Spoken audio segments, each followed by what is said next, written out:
Hello, Scorpio. This is Ashley, and this is going to be a bonus reading that I'm doing for each of the zodiac signs on the topic of the Mercury Retrograde, or rather the event of the Mercury Retrograde. That retrograde is taking place in the sign of Libra. And if you are a Scorpio rising, that would be taking place in your 12th house. I do recommend you check out your sun and rising sign for these readings to get the most literal explanation for what you might be experiencing. So I am going to kind of refer to the 12th house themes throughout this reading. So if you are not a Scorpio rising, that may not apply to you in those particular instances. So be sure to check out your rising sign. You can go ahead and look at your Venus and moon signs as well, but I feel that for the most part, you're going to get the most out of your sun and your rising placements for this particular reading. We're going to look at the pre-shadow period, so before Mercury goes retrograde, the retrograde itself, and then the post-shadow period. So during a Mercury retrograde, Mercury appears to go in reverse in the sky from our perspective here on Earth. And so he will cover a certain amount of degrees in the sign of Libra. He will then retrograde through those same degrees and then move forward again during the post-shadow period before he exits those degrees that he's been traversing. And so things can tend to come up more than once for your review. Mercury is the planet of learning and communication. And so it could be that you're having a lot of conversations specific to relationships, which is Libra. And so it could be love relationships, family relationships, etc. Now for this happening in your 12th house, you may find that a lot of your relationships have been karmic in nature. They've been there to teach you a lot of lessons. You may find that you've also had a lot of relationships with Libra being in your 12th house that you've had to surrender and let go of. That even some of those relationships you've had to do a lot of surrendering in order for those relationships to be equal give and take.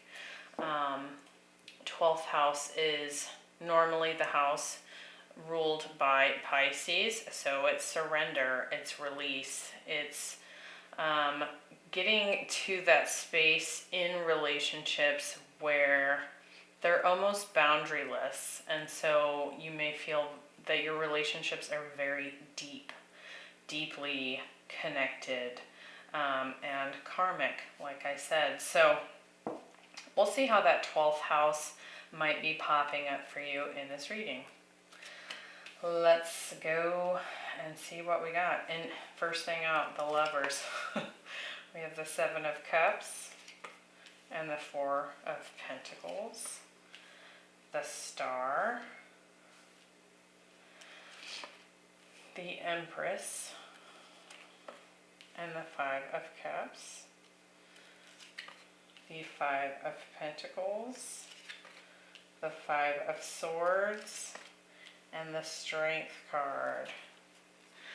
And we also have the Chariot at the bottom of the deck. So Cancer energy showing up here. Overall, could be a lot of movement that's happening during this retrograde. You might actually be physically moving.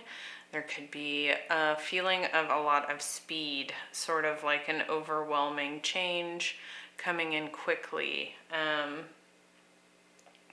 This can also be a card of hard control, where you are taking control of a situation and taking the results into your own hands. You can see that in this depiction of the Chariot, she has a wand, and she is determined to create her reality. We also have the black and white Sphinx here representing the light and dark aspects of ourselves. And so it could be that you have tamed, you can see how they're both laying down. They have been tamed by this motorcycle rider in this particular deck. This is the Modern Witch Tarot. And so it could be that your light and dark aspects are running the show and you have taken control of that, right? So we'll see how that's kind of popping up for you in this reading as we clarify. So in the pre-shadow period, we have this opening to discovery card. And what it talks about, it's got this keyhole here, and there's this key that sits at the bottom, and all these stars are zooming into the keyhole. And what it's really talking about is, what are you opening up to? What sort of information are you allowing into your headspace, your mind? Very mercurial in nature, right? And with the knowledge that whatever you feed yourself when it comes to information, communication, that kind of thing, impacts your psyche. It has an impact. So if you're feeding yourself with lots of positive thoughts, positive news, positive affirmations, things like that, then your psyche is going to be in a positive state. If you are allowing in a bunch of negative information, such as, negative news, negative media, you're reading a lot of negative things, you're listening to harsh music, and you're listening to a bunch of people gossip and say negative things, well, your psyche is going to be in a negative state. So that's kind of what that's talking about there. The pre-shadow period, if I didn't already say, is from September 6th through the 27th. And so depending on when you're watching this, this is at the time that I film this video, we are in the pre-shadow period. And so we have the Lovers, the Star card, and the Five of Pentacles. And so it's kind of talking about those deep soul connections that are destined to happen, perhaps even karmic in nature, because they are destined, that you've had to let go of, that you've lost, that you have been rejected from. So I want to see how that opening to discovery card is showing up for you here with those karmic relationships. Let's see. And when I say karmic relationships, I mean that there is some lesson to learn there, right? A lot of people, when they hear of a karmic partner or a karmic relationship, it's depicted as a negative thing. And it can certainly feel that way because we're challenged by those karmic relationships. We're forced to see our light and dark aspects, right? So why do we have the Lovers? Look at that. The Chariot.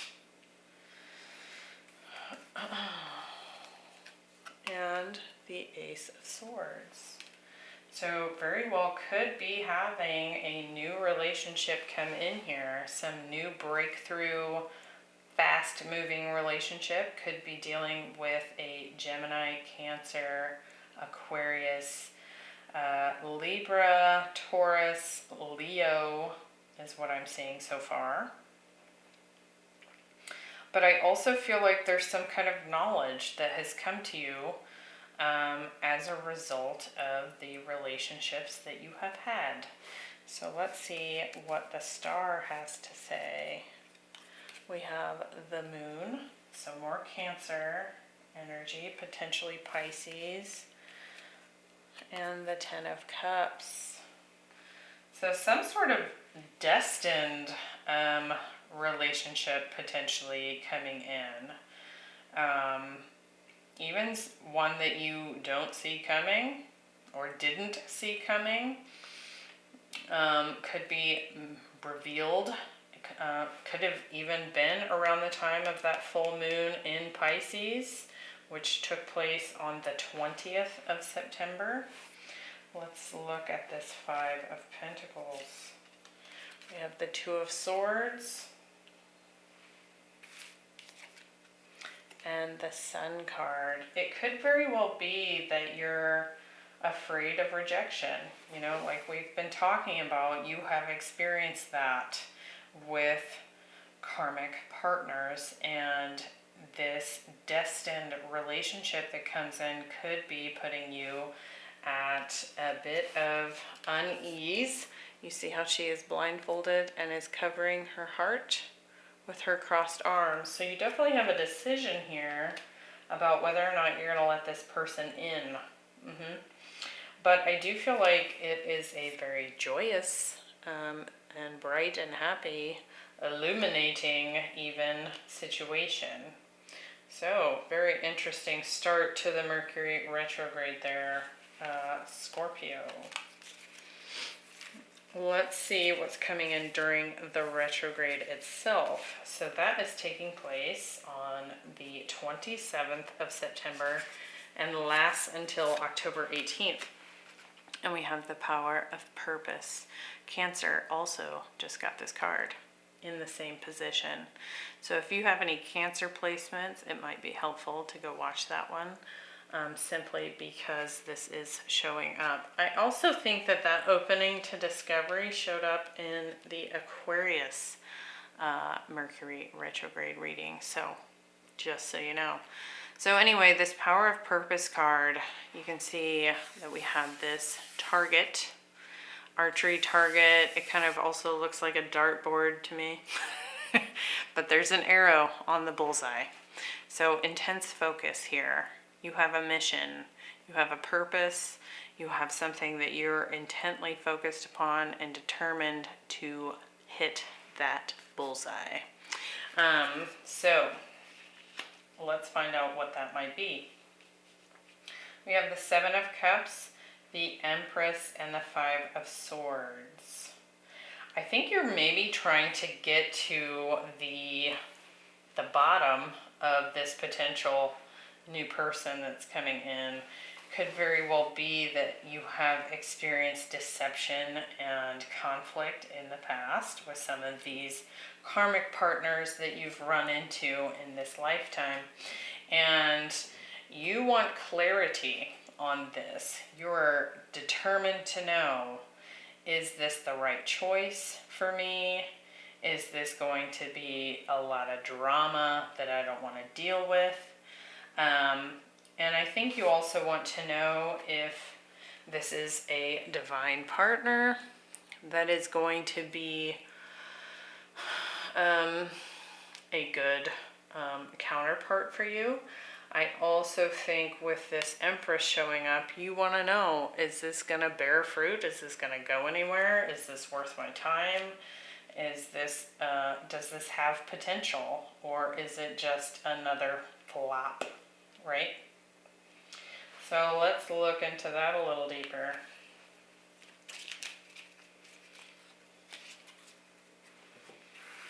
With the Seven of Cups, we have the Eight of Wands. Fast movement. It could feel a little bit overwhelming how quickly this wants to move. You know, we also have the Chariot there. That's fast speed. We have the Chariot here. It's fast. And it could feel overwhelming, like maybe the speed itself leaves you feeling like it's not clear because it's moving so fast, right? And you're guarded against that. You don't want it to move too quickly. You don't want to be fooled, right?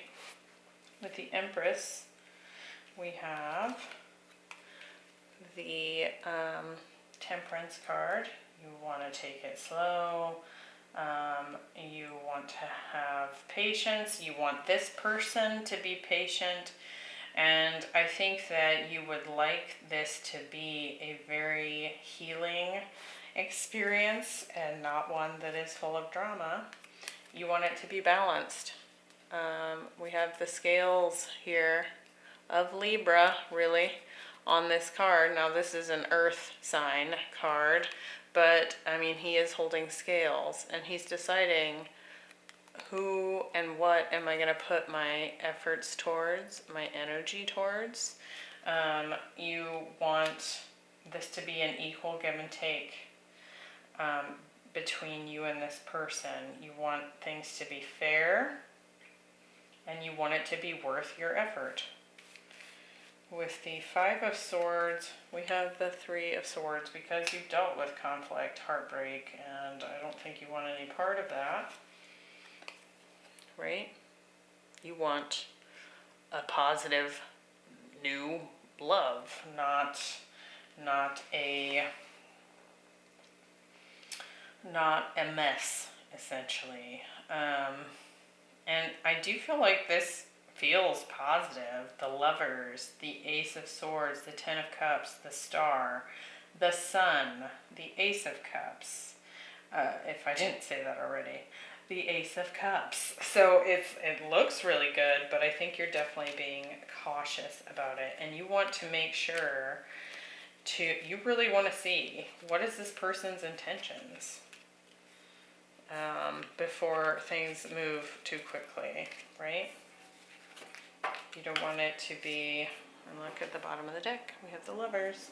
So you want it to be, you want to know, like, is there a reason behind this? Is this going to get in my way of what I want to do in my life? Your purpose, is it going to distract you from that? Or is it going to support that? With the Empress showing up, it does feel like it would be supportive, but this is certainly for you to decide, right? With the post-shadow period, which is from October 18th through the 2nd of November, we have willing release. So there's all these dandelions, you know, the flowers that you make a wish on, you spread all those seeds everywhere. And then there's a little butterfly sitting at the top. So I think you're hoping for something transformative, something that is a wish come true, right? But I think you're also willing to let go of not knowing for sure. I think you're willing to let go of things that aren't serving you during this post-shadow period. So we have the Four of Pentacles, the Five of Cups, and the Strength card. And so what I'm getting from this is that guarded energy that you have against rejection, pain, heartbreak. You don't want any of that. And I think that you're going to be careful about letting that guard down. But I do feel like with the Strength card showing up here, you're going to find the courage to open up to this person.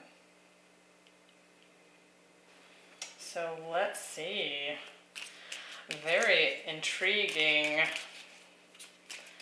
What do we have going on for Scorpio in the post-shadow retrograde period? We have the Four of Pentacles with the Nine of Cups. Like, you want this to be a dream come true. You are willing to wait for your dream come true.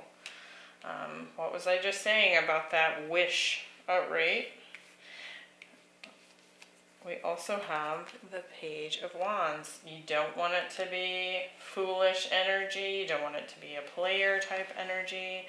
But I'm also picking up there that this person may be very flirty with you. And I think that it's going to be difficult for you to keep that guard up because there's something very charming about this person. And they're trying to open you up, like, let me in. With this Five of Cups, we have the Empress again. oh my gosh, and the Five of Cups. So I think that you, like I said, you want this to be something that can get off the ground, that can grow. You know, the Empress is the mother. It gives birth to something. It births something new. And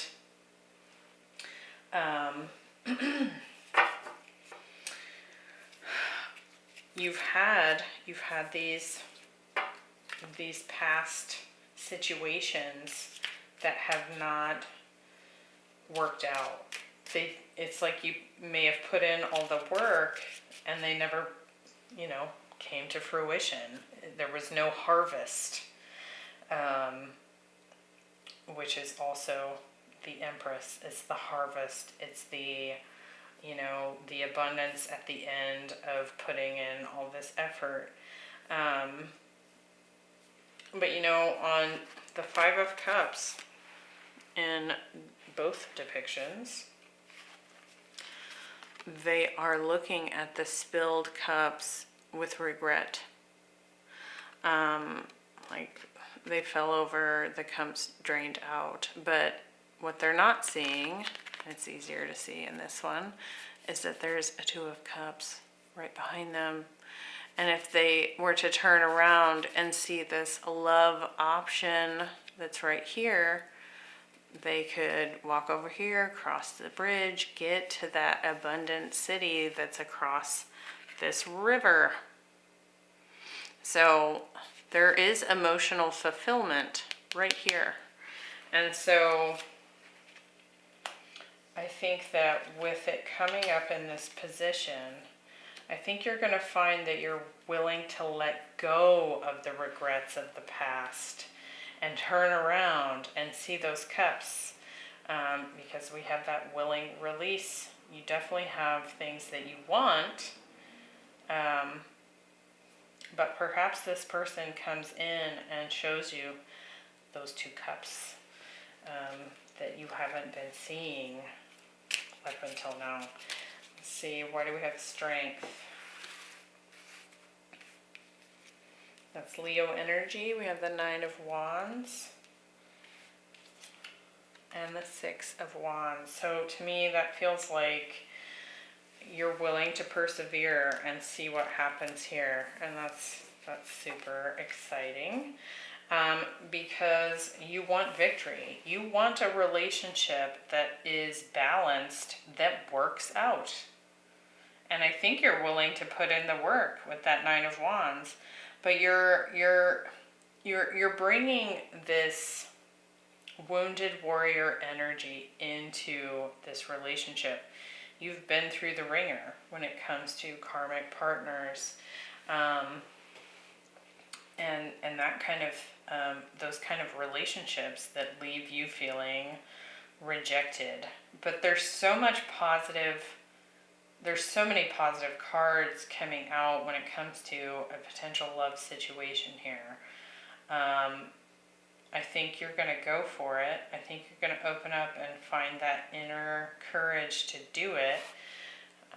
You're going to move on it.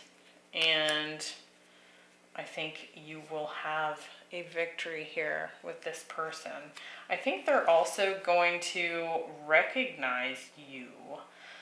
And what you've experienced and what you've been through. And I think with that Empress showing up twice now, there's going to be, it feels like a very strong divine feminine energy to me, whether that's you or this person. There's a lot of healing associated with that divine feminine. And I think that they're going to recognize, you know, the Six of Wands is, you know, gaining recognition, you know, being celebrated for the war that you've been through. Because the card that comes before this is the Five of Wands, and that's battles. So this warrior has come home, he's got this victory wreath, and he's being celebrated for what he's experienced. And I think that that will happen with this person. They're going to celebrate who you are and what you've been through and what you've managed to to carry and to put up with and to survive with that Nine of Wands. So that looks really lovely, Scorpio. I hope you found that helpful. With this being a 2-month period of time, I suggest you come back to this as we get into the retrograde or even this post-shadow period, because you may find that it helps to guide you during the retrograde itself. It's quite a chunk of time, so you might want a refresher at a later date. So keep that in mind, and I will see you in the next one. Bye.